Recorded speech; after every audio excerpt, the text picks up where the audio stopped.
Pakinggan natin guys yung sinasabi ng isang bubong o isang bubong tanahangaan ni Digong.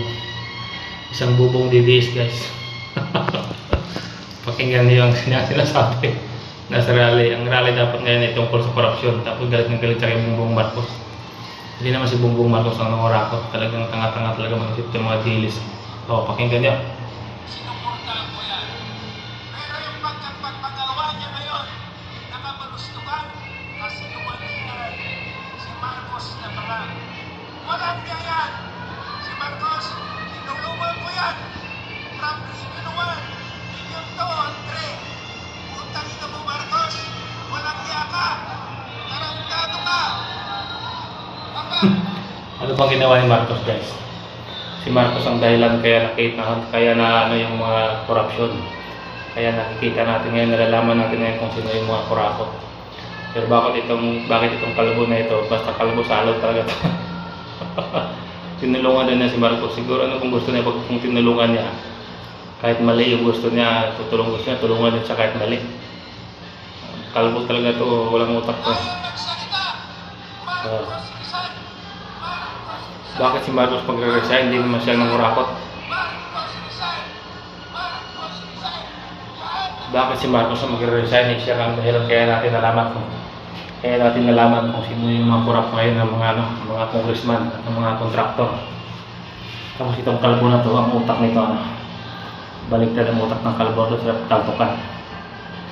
Uy kalbo, kung makita lang kita kalbo, bubunutan kita ng sa bunutan kitang kalbo ka, wala sa kalbo eh.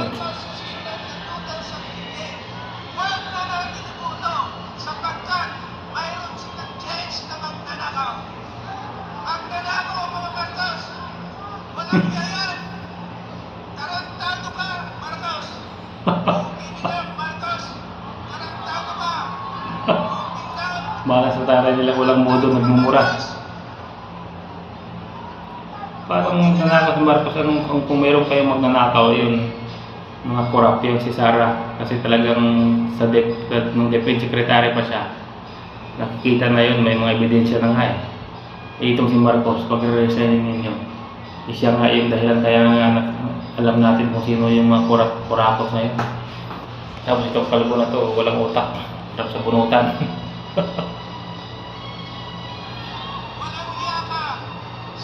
Akala ko ito ang pag-asa ng bayan.